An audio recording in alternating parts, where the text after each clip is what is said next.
Seja muito bem-vindo, está de volta mais uma grande conversa, tem estreia marcada à quarta-feira e desta vez temos uma longa conversa com o Rui Moreira, Presidente da Associação Comercial do Porto desde 2001, entre outras coisas, e é por aí que com certeza vai a nossa conversa.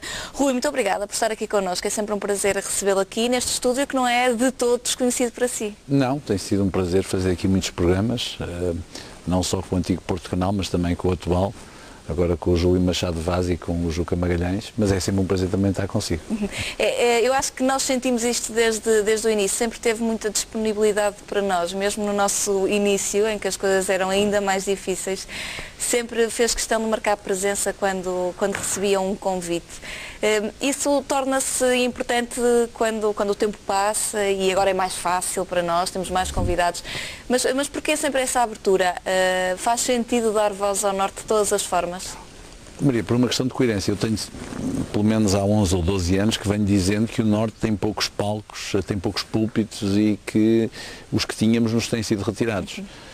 O Porto Canal tem navegado contra as marés, tem sido de facto um espaço muito interessante em que as pessoas vêm aqui, eu assisto a muitos programas, é um dos canais que eu tenho normalmente sintonizados em casa, e acho exatamente que se as pessoas do Norte, que tantas vezes se queixam e tantas vezes reclamam por não terem possibilidade de aparecer, se depois não tratam bem aquilo que ainda vai existindo por cá, como é o caso do Porto Canal, é uma incoerência. Eu tento ser coerente na minha vida e além disso gosto imenso das pessoas, gosto imenso de vir aqui. Assim um bocadinho às à mão, mas enfim, mas gosto de ficar aqui.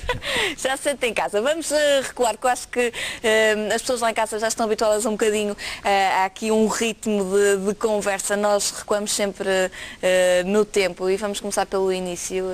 Nasceu e cresceu na cidade do Porto, na Foz, e vem de uma família muito tradicional, Rui. Sim, a minha família é uma família que é do Porto, a família do meu pai, a família da minha mãe tem origens em Lisboa e em Braga, mas a família do meu pai é uma família portuense. Foram pessoas que no final do século XIX abandonaram a cidade, viviam nessa altura na rua do Campo Alegre, e foram para a Foz. Na altura foram construídas uma série de infraestruturas, vias férreas, o americano, que foi o antecessor do elétrico, e houve algumas dessas famílias que achavam que o Porto nessa altura, e é pena que não seja assim, na altura tinha gente a mais, era demasiadamente obsessivo, era demasiadamente carregado, e então fugiram para próximo do mar, numa altura em que a Foz era um sítio longínquo, era um caminho longínquo, mais especificamente para Nevogil. E a minha família foi para Nevogil no século XIX, instalou-se por ali e foi ali que eu cresci, foi ali que eu fiz a minha meninice, é lá que eu ainda tenho o meu escritório e tenho o prazer de morar ainda, o que me faz de mim um nevogildense Somos dois. Dos verdadeiros. Somos dois, exatamente. Até no BI. Exatamente. Agora vou acabar com a nossa freguesia, infelizmente, não é? Acho que vão juntar à Foz. Não sabia. Vão juntar à Foz vão juntar Foz, Nevogil e Aldoares, o que é o que está programado. Portanto, vamos deixar de ser daquela freguesia, da freguesia mais estranha do Porto, se calhar. E vai ter o nome de Foz? É provável. Provável. Disse aí uma palavra, um termo que eu acho engraçadíssimo e que por acaso a minha avó também ainda diz. Eu estou em casa dela e ela tem que ir abaixo, perto dos escaleiros, e diz: eu vou ao Porto. Claro, nós íamos ao Porto. Ao Porto. Íamos ao Porto. Eu lembro-me das nossas idas ao Porto, íamos ao cinema ao Porto, íamos ao teatro ao Porto, íamos às compras ao Porto, as pessoas iam ao Porto. E de facto aquilo que é hoje a Avenida da Boa Vista era um descampado, havia vacas a pastar dos dois lados, o que é hoje o Parque da Cidade era um sítio onde nós íamos ver carneiros e vacas e cabritos e cavalos. Toda aquela zona era uma zona vazia. Depois havia ali uma coisa ali a meio em que se começava a sentir que a cidade começava, que era o que é hoje chama-se o Graham, porque eram as fábricas. Portanto, ali havia a fábrica, eu ainda me lembro... Graham, que é conhecido por Foco também. Que é o Foco hoje, mas era a fábrica do Graham, que eram os senhores ingleses, tinham lá feito, do outro lado era a fábrica Veludo, por ali corriam os canais com umas tintas, porque as pessoas na altura ainda não tinham cuidado dos ambientais, e nós de vez em quando víamos correr ali uns regatos, onde é hoje o Liceu Garcia da Horta, e portanto os meus avós viviam na Rua da Constituição. Eu lembro-me que ir à Rua da Constituição era uma aventura, era longíssimo.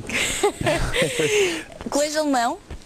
Eu andei no Colégio Alemão, mas quando eu comecei no Colégio Alemão, o Colégio Alemão ainda não era onde é hoje. Hoje é em Guerra Junqueiro, mas na altura ainda era na Rua de Gondarém.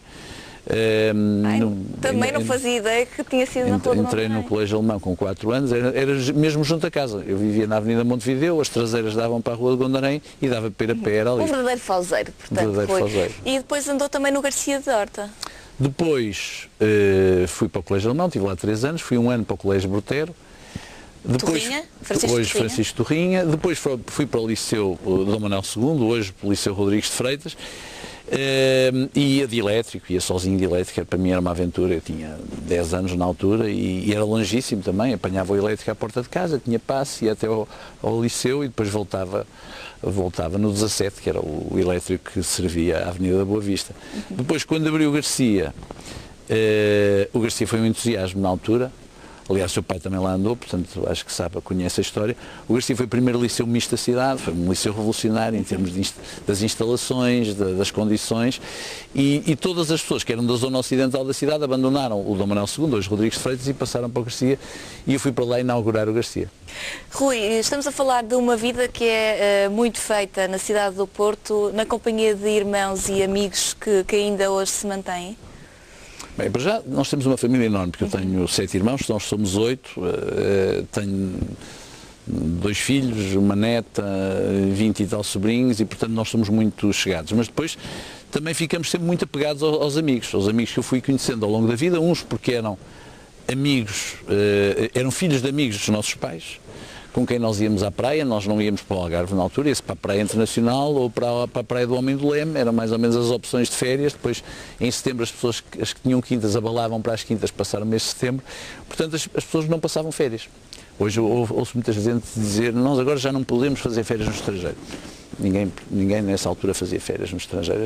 Portanto, está-se a recuar nesse sentido um bocadinho no tempo. Eu acho que sim, quer dizer, nós encontrávamos, muitos dos meus amigos de hoje faziam praia connosco na Praia Internacional, vulgo Praia de Matosinhos, onde é agora o edifício transparente, era assim que se chamava, não sei porque é que se chamava Praia Internacional. Mas eu acho que ainda hoje se utiliza esse... Não sei, não faço ideia, porque hoje em dia já não vou à praia ali, mas porque tem o edifício transparente e porque tem os surfistas, e eu não gosto de tomar banho de mar quando estão os surfistas por perto, tenho sempre medo de apanhar com uma prancha de surf, mas era ali que a gente fazia férias e que fazia as suas amizades. Depois à tarde a gente certeza que não se lembra da água fria da cidade do Porto. Esta história da água fria é mentira. A água é ótima. É psicológico. É psicológico. Eu fiz vela durante a minha meninice, fazia vela, e nós na altura não tínhamos estes fatos extraordinários que as pessoas têm agora, neoprene, não havia nada disso. A gente fazia de jeans e de sapatilhas e nunca tinha frio. Já quero ir a essa paixão da vela. Antes disso, é uma pessoa que tem muita opinião e que faz sempre, ou pelo menos a grande maioria dos temas que interessam, sabemos sempre qual é a sua opinião. Isso foi algo que nasceu consigo, ou lá em casa havia esta tradição do debate, de se falar dos temas que realmente importam? Eu acho que essa é uma tradição do Porto. Era uma tradição lá em casa. Lá em casa passava muita gente. Nós vivíamos em casa dos nossos avós, vivia por lá o meu tio, o meu pai, vinham primos, vinham amigos, vinha o seu avô, por exemplo, discutir com o meu pai política. Isso é um perigo. O meu pai era mais à esquerda, o seu avô era mais à direita. E enfim, tudo isto nós vivíamos num ambiente em que era normal as pessoas discutirem. As pessoas discutirem no bom sentido da palavra e terem opiniões e fomentar-se opinião sobre as questões culturais e sobre as questões desportivas. E havia debates muitas vezes muito acirrados, as pessoas quase que se zangavam, mas depois as pessoas acabavam tranquilamente a beber um vinho do Porto e iam-se embora e no dia seguinte a vida continuava. Essa cultura de debate é muito uma cultura da cidade do Porto. E eu sei que às vezes há pessoas que dizem, o Rui Moreira ele tem opiniões sobre tudo. Essas pessoas também têm opiniões sobre tudo. Isso não tem, é pena não terem. É pena não terem. Eu acho que é bom que as pessoas tenham opiniões, agora que aceitem a opinião dos outros, porque ter uma opinião implica respeitar a opinião dos outros. Se estiver a passear no meio de uma rua da cidade do Porto, se ouvir molas do outro lado, ainda olha? Às vezes ainda me chamam molinhas. Molinhas? Molinhas, porque foi o meu início na televisão. Nos anos 60 o meu pai tinha uma fábrica, o meu pai que teve a fábrica até aos anos 90, que se chamava Malaflex, e eu fiz um dos primeiros anúncios de televisão. Na altura, o meu pai era um empresário muito moderno, queria exportar, queria ter colchões e componentes para a indústria automóvel, mas apostava muito nos colchões. E tinha um grande amigo, toda a gente conhece, que era o Artur Agostinho, que teve uma das primeiras empresas, agências de publicidade. E um dia o Artur Agostinho disse, Rui Moreira, nós temos que modificar a imagem da publicidade em Portugal. Então chegou lá à quinta, fomos lá para a quinta, levaram uns colchões, eu tive que me vestir um pijama e então pus-me aos saltos num Isso não colchão. está na internet? Acho que não, mas eu já tentei encontrar, mas há tempos... Que grande falha! Mas tenho fotografias disso, até tenho uma fotografia no meu Facebook exatamente a preparar o ensaio desse anúncio televisivo. Era aquela que havia um artista português que pegava numa cadeira com os dentes e andava à volta, em que a gente fazia umas palhaçadas e a minha palhaçada é saltar. Depois, essa imagem foi transformada na imagem de marca da Molaflex, em que havia Molinhas.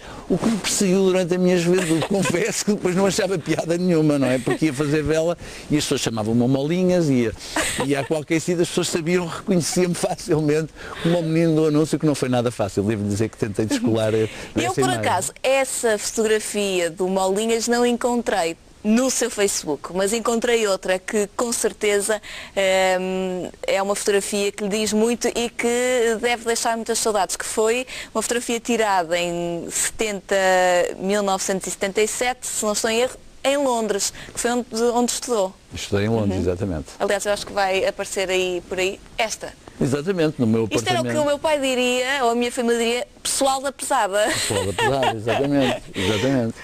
Isto sim, deve ser 76 ou 77, eu tinha esta casa com o Salvador Guedes, que agora é o Presidente do Conselho de Administração da Sograp, e com o Miguel Vieira de Campos. Aposto que o Salvador nunca abria a camisa, ainda hoje. Mas o Salvador não era assim tão... Ele agora cultiva um aspecto assim um pouco mais sério. Mais sério, mas era capaz. E isto foi numa tarde em que estávamos lá, ou numa noite, e alguém tirou esta fotografia, mas é uma fotografia de facto engraçada, identifica muito aquilo que era a nossa vivência em Londres nesses anos. Eu fui um dos primeiros a ir, fui em 74, e estive lá até 78. Muito diferente de Portugal na altura. Aqui Portugal estava Portugal era, para já era um país a preto e branco. Londres era uma cidade a cores. Depois, não era só na televisão, era em tudo. Depois nós tínhamos a transição do antigo regime para o novo regime. Em Portugal não foi também fácil e, portanto, Portugal era um país agitado, agreste, em que as pessoas estavam zangadas, em que tudo o que tinha a ver com novas formas culturais era um pouco rejeitado. Nós fomos para Londres, fomos viver para Kings Road, vivíamos numa cave, isto era numa cave, não se pensa que era um apartamento luxuoso, era de facto uma cave, um basement, como se chama em Inglaterra, mas conseguimos viver no sítio em que tudo acontecia e, portanto, nós vivemos ali uns anos extraordinários para nós, em que de facto descobrimos o que era a Europa. Para nós ainda era longínquo, não havia telemóveis, nós para falar para Portugal tínhamos que usar as cabines telefónicas, mas fizemos lá um tempo, foi um tempo espetacular e tenho imensas saudades de verem lá. O Rui que com certeza chegou a Londres foi um Rui totalmente daquele que depois regressou a Portugal. Isto também com certeza foram anos de convívio, que houve muitas pessoas da sua geração que fizeram esta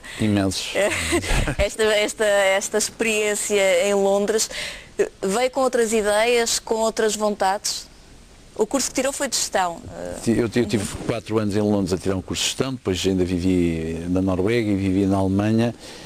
Eu não sei, eu acho que enquanto nós estávamos lá, Portugal também mudou muito, ou seja, nós vinhamos cá muito poucas vezes, era muito caro viajar, não havia Ryanair, passe a publicidade, não havia, viajar era muito caro.